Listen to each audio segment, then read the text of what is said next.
Je suis Marie de Modène, née le 5 octobre 1658 à Modène, en Italie, sous le nom de Maria Béatrice d'Este. Mon histoire est étroitement liée à celle de l'Angleterre, où je suis devenue reine consort aux côtés de mon époux, Jacques II, de 1685 à 1688.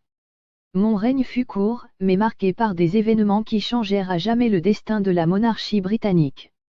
Je suis issue de la maison d'Este, l'une des familles les plus anciennes et les plus prestigieuses d'Italie. Élevée dans une atmosphère pieuse et cultivée, j'étais destinée à la vie monastique, mais mon destin prit un autre tournant. En 1673, à l'âge de 15 ans, je fus mariée à Jacques, duc d'York, de 25 ans mon aîné, qui devint plus tard Jacques II. Ce mariage, arrangé pour renforcer les liens entre l'Angleterre et les puissances catholiques d'Europe, me plongea dans un monde étranger et souvent hostile en raison de ma foi catholique. Dès le début, mon mariage fut controversé.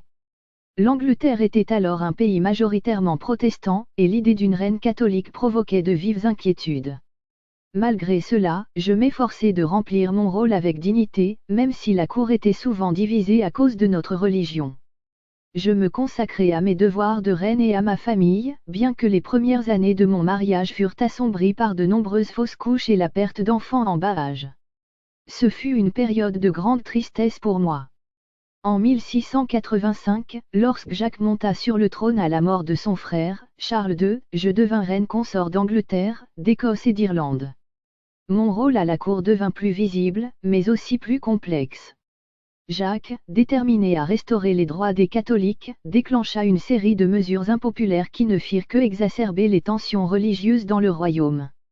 Bien que je sois resté en retrait des décisions politiques, mon influence fut souvent soupçonnée par ceux qui craignaient une papauté anglaise.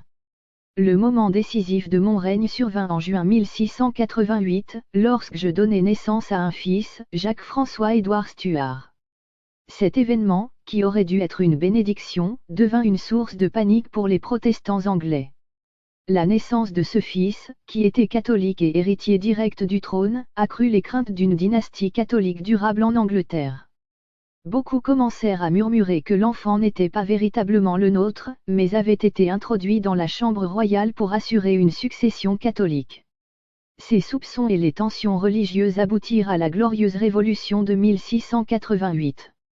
Mon neveu par alliance, Guillaume d'Orange, fut invité par plusieurs nobles à envahir l'Angleterre pour protéger la foi protestante et la constitution du royaume. En décembre 1688, face à l'effondrement du soutien à Jacques, nous fûmes contraints de fuir l'Angleterre. Nous trouvâmes refuge en France, sous la protection de Louis XIV. En exil, je vécus mes dernières années au château de Saint-Germain-en-Laye, où j'accompagnai Jacques dans ses tentatives infructueuses de reconquérir le trône. Malgré notre défaite, je restai une figure de soutien pour mon mari et mes enfants. Je perdis mon époux en 1701, mais je continuai à vivre en France, où je me consacrai à l'éducation de mon fils, souvent appelé le vieux prétendant, et à la défense de ses droits dynastiques. Je mourus le 7 mai 1718, après avoir passé près de 3 décennies en exil. Mon histoire est celle d'une reine qui, bien que confrontée à l'hostilité et à l'exil, est restée fidèle à sa foi et à sa famille. Mon règne bref, mais dramatique, marqua la fin de la dynastie Stuart sur le trône d'Angleterre et le début d'une nouvelle ère dans l'histoire britannique.